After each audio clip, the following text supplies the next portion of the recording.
Hello art students, this is Elena Roche, and in this video I will share with you how I travel as an artist. Whether you're riding on a bus, a train, or in a car, don't stop thinking as an artist. Keep your art creating mindset going and stay in the mode of thinking through the changing landscape and the senses it appeals to. Sketching those quickly changing views will allow you to go through the same steps as if you were hiking to your painting location. This is necessary in order to be connected to your subject matter and to understand it better. It also sharpens your visual memory. Remember the words of the Russian master artist Nikolai Ge. Learning to draw is learning to see, and to see is to understand. You have to understand what you're capturing as deeply as you can. In this video, I will give you some quick examples of how I travel as an artist. So on my trips from LA to Palm Springs area, Palm Desert area for painting, I knew where the views would start. So mostly all through the city until you get past Pasadena. It's a lot of city-like landscape with a little bit of mountains, but you're like really close to them. But as you start getting to Arcadia, Azusa, and so on, Rancho Cucamonga, through San Bernardino, the views are really starting to open up. You have tall snow-capped mountains on the left of the freeway as you're moving here, north of the freeway. And just as you start getting to San Bernardino, the views open up. You're seeing far away Mount San Jacinto area, all kinds of nice views, just spectacular scenery. So that's what I will be doing. Just starting with passing Pasadena, I will be sketching while riding in the car.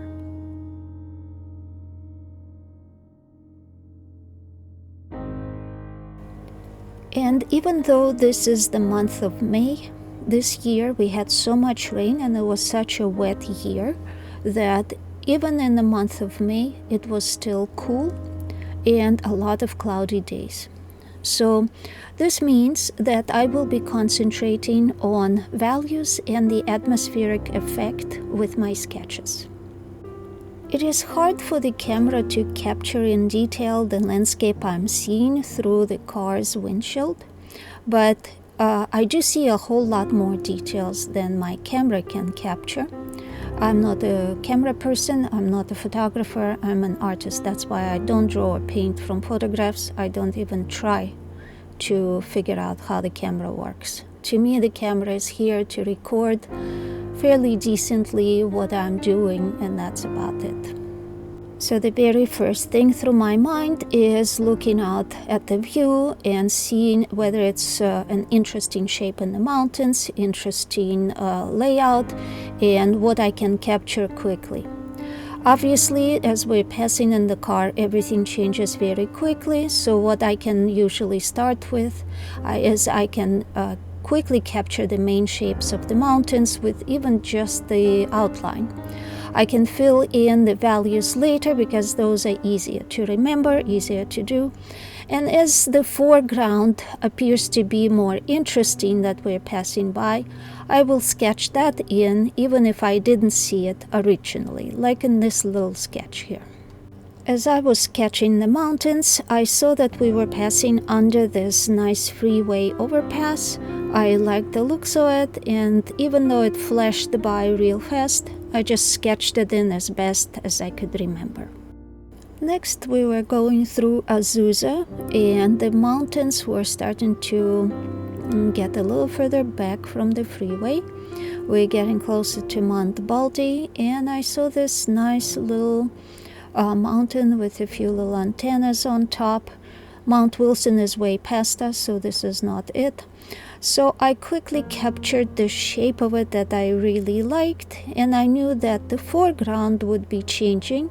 So I basically, as I was sketching, I was looking for an interesting background, and then the trees got really pointy, like there were some pine trees and lower growing deciduous trees. So that's what I sketched in real quick. And even though we passed that area, that neighborhood with all those pine trees, we passed it real fast. Just those little pointy marks in my sketch left that memory of what it should be looking like, approximately what it looks like, and also some kind of nice little road, or maybe it was something like a freeway on or off ramp that flashed by real fast. So I sketched that in as well, and all the rest I did from memory, because all this scenery is already changing. The mountain is already behind us. We are going real fast on the freeway. And the whole sketch takes between 5 and 10 minutes, but you're passing by the scenery so fast that you gotta hurry up and finish it.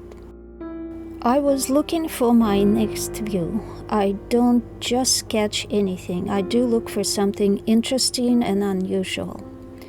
Coming closer to Rancho Cucamonga, the valley floor opens up with us and the distant mountains begin to appear. The clouds were also looking really great since the sun was getting closer to setting. The little gaps in between the clouds were really nice. The light on the clouds was also really nice, even though it was coming directly from in back of us now. I decided to just concentrate on more of the cloud shapes, values, and the valley floor with distant mountains would be a complementary addition to basically what I'd like to do with the clouds in the sketches. Now, with the clouds, it's a little bit easier. They don't change as fast because they're far away, and no matter how fast you're driving, they're going to be in front of you for a while.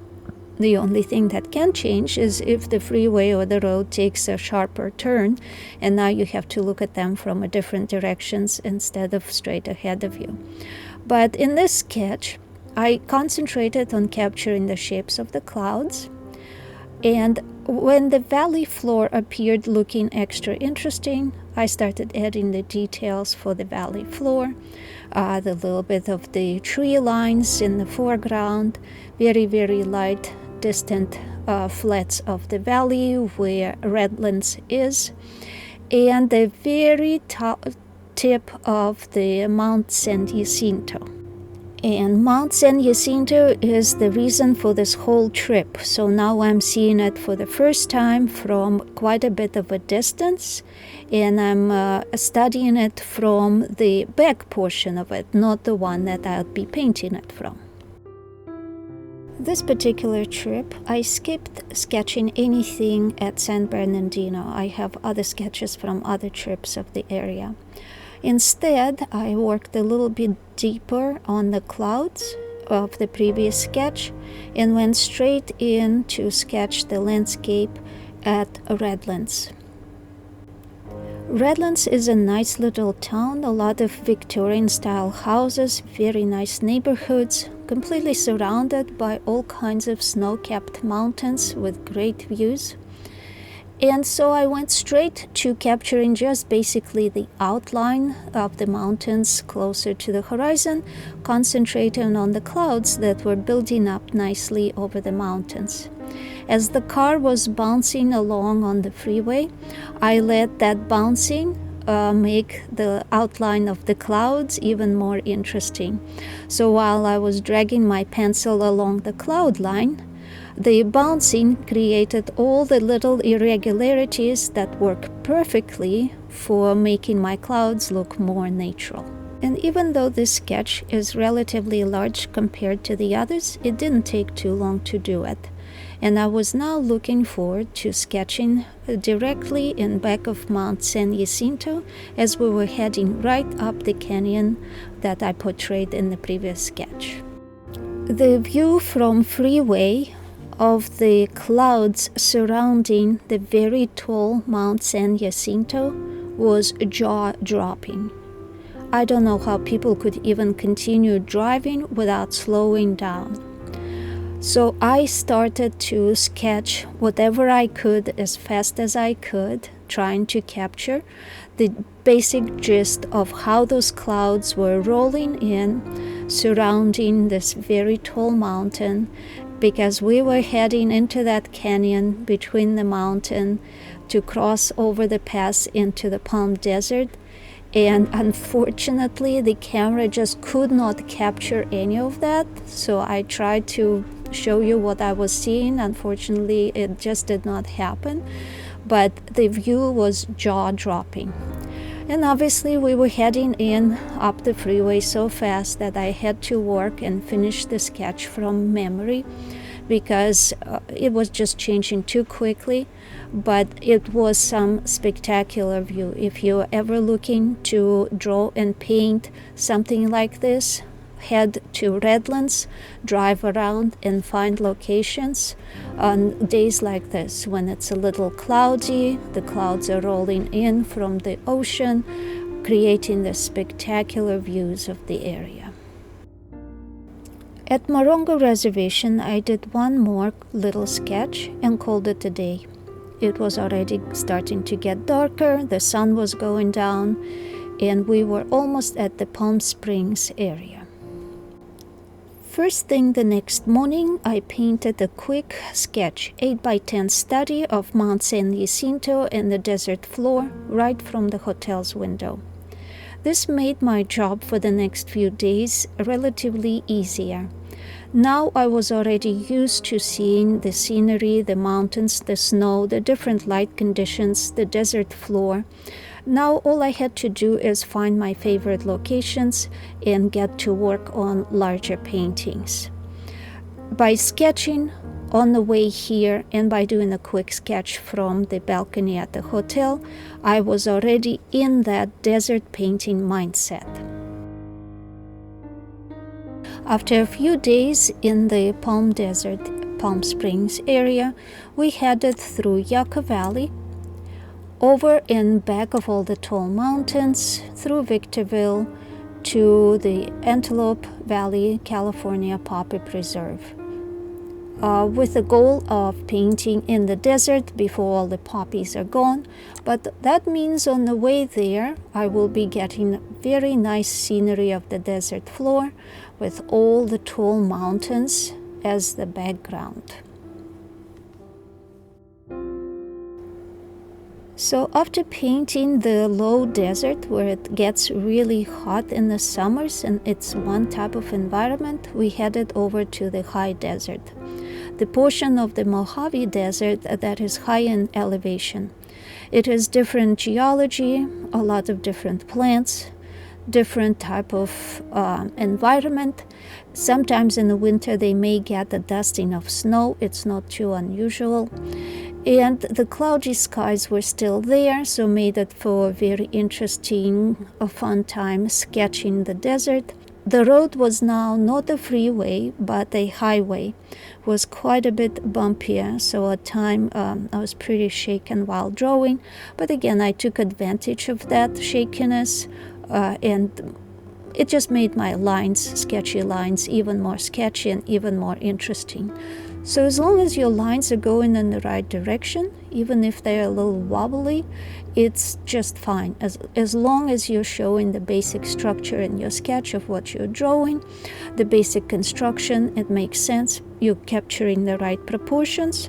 Your sketch should turn out just fine, even if the road was pretty shaky and bumpy. Now, I also wanted to go a little bit bigger with my next few sketches because the view was just wide open in front of me. The mountains were more far away. They seemed to just pop out of the desert floor and disappear right back into it. Some alluvial fans were popping up. This is also where they have dry lakes, the lakes that this winter did stay wet and filled with water, but for the most part, they stay very dry with only some salts accumulating from all the dried up water. Because the skies stayed cloudy with intermittent sunshine, I concentrated basically on my values, linear perspective, and interesting shapes in the mountains, trying to keep them as identifiable as possible. This larger than usual sketch took me about 15 minutes. The view changed and I had to finish it from memory. Now the road turned heading west, and all the great views were now south of me. We were looking at the backs of San Gabriel Mountains with all kinds of stormy clouds building up over them.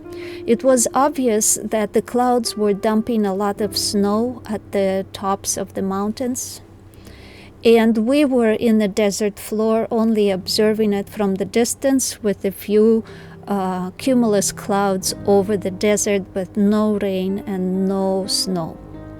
It was great sketching it. I wanted to capture as much of the significant, beautiful views as I could. But my goal this trip was to head over to the desert for the wildflowers, the poppies.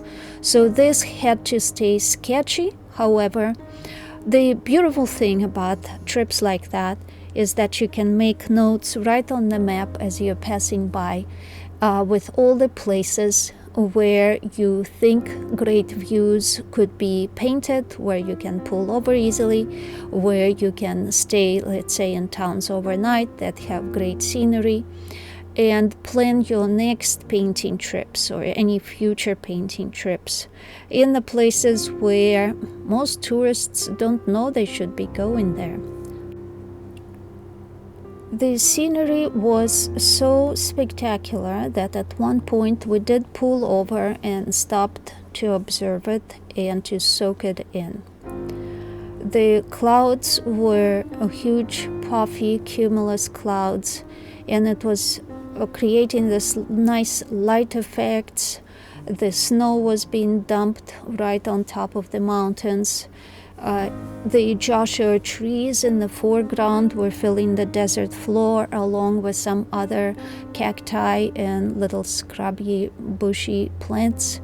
There were hardly any wildflowers, although you could see a little bit of a few here and there, but this was obviously a different type of desert with a beauty of its own. So that's what I concentrated in my sketch. This sketch took me about 20 minutes, and by the time I finished it, this view was long gone. Besides the great view and sketching it, what is the main thing to remember in this scene? No matter what season you return to it, because you're looking south toward the mountains, this will be always somewhat backlit. In the mornings, it will have more of the different angles of light and shadows, and same with the sunset, but for the most part, the sun will be staying in the southern portion of the sky. Pretty soon we got over to Lancaster area, not too far from the Poppy Preserve, and I knew I would be working on my last sketch, so I wanted to make it an extra good one. I got all this practice. I was feeling like I'm really in a good shape. So while my husband was getting some lunch snack at a fast food place, I went ahead and sketched right from the parking lot. Granted, the town itself can be a little trashy in places, but the desert floor, the amazing skyline, the clouds they just completely make you overlook everything else. So that's what I did. Standing right in the parking lot by a fenced area, I went ahead and quickly sketched the clouds that were right in front of me.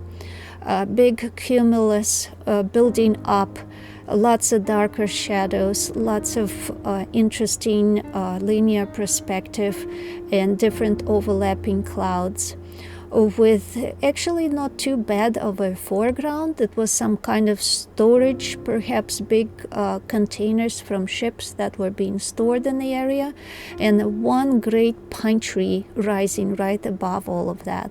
So I thought that was so cool to capture this very big pine tree. It created a nice big dark spot, placing it just in the right place in the sketch for that balance, and capturing all the clouds rising above it, kind of mimicking, echoing that shape of the pine tree and all the sketchiness of the containers below. So while sketching right in the parking lot from the actual view took me as long as it takes to get your fast food lunch, I had to continue with the sketch in the car. So while we were continuing to drive toward the Poppy Preserve, I basically worked on finishing up the sketch, and I had enough time to add a little bit more of the details, and now I didn't have to rush as much, which is also wonderful. So if you already got a pretty good idea of what you want to capture in your sketch and your drawing, you can now relax. The view is long gone. There's no use trying to think about it, recreate it. Just concentrate on what you already sketched in, all the main shapes, and think through all the values. So obviously, while I was sketching, I was also memorizing which parts of the clouds were the darkest, how some other clouds overlapped each other, which areas were like medium values, which ones were the lightest, the brightest, and how did the pine tree and the storage containers down below related to all of it. Also trying to create a more or less interesting composition with all of that, because composition is another thing you inevitably practice in the sketches. You try to get more intuitive about your composition, but if you have a little extra time, like I did with the sketch, you can think a little bit more about your composition and make it more interesting. Extend any portion of the sketch lower or chop it off shorter, and so on. Just to where you're improving it, because now you are actually thinking in terms of this is an artwork and not so much of a quick life sketch.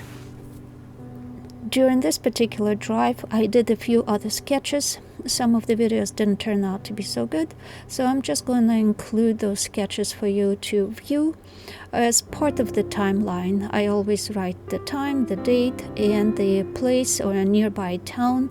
This gives you kind of a pretty good idea of how the mind of the artist works when you're actually paying extra close attention to the scenery. So finally, I got to the Poppy Preserve area. By sketching all of these clouds hanging over the mountains, I was ready for what I would find from the Poppy Preserve. The clouds kept drifting in and out. Sometimes they would be raining over the mountains toward which I was looking. Sometimes it would get a little drier and clearer. But for the next few days, the painting was pretty good. Soon it was sunshine with intermittent puffy cumulus clouds, which add extra charm to my paintings. The main goal of sketching like this on the go is to understand where you are in the environment, how you are related to the environment, and also to practice your sketching skills and train your visual memory. Why do you need to understand where you are in the environment?